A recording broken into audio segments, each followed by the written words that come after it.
Okay, so this question is all about scatter graphs.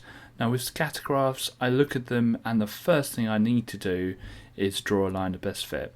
So a line of best fit just is a line that goes with the data and roughly try and get the same amount of points above and below the line. Don't sit there and count them.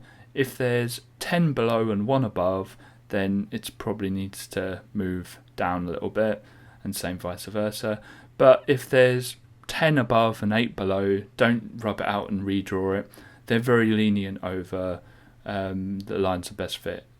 Two very radically different ones still get the mark normally.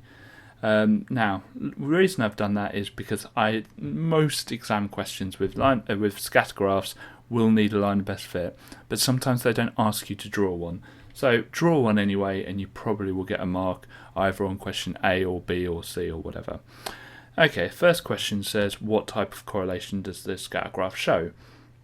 That's obviously going to be negative, and the reason being is the more this one goes up, this one goes down. So as maths results go up, history results go down. The other option is positive, and that's where the maths results go up, history results go up, the line goes up. And there is a third option, which is very rarely used, but it could be used on maybe a 1 mark question, is where it's no correlation. That's when all the points are everywhere. You can't draw a line of best fit. Now, since I could draw a line of best fit, there obviously is a correlation. Now, question B says another student got 24 on their history test. Estimate what they got on their maths test. So the most common mistake here is not reading the axis. The history test results are on the left-hand side, not the bottom. And the way of doing this and making sure we get the mark is just draw a line across from 24. Now, my ruler is a bit thick, so hopefully I'll get it. There we go.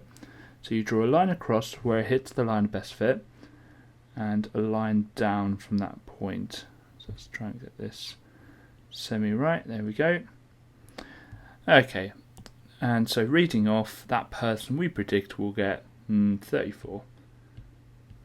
Now, this is another question that there might be different answers. Everyone who drew a line of best fit, well, if they got it slightly different to another person, they'll get a slightly different number here. The working out for this question is what I've just drawn on the scatter graph. Again, the question didn't ask you to do a line of best fit, but for that question to absolutely guarantee you'll get the mark, or marks, okay, you have to draw a line of best fit and show that you're drawing a line across and down.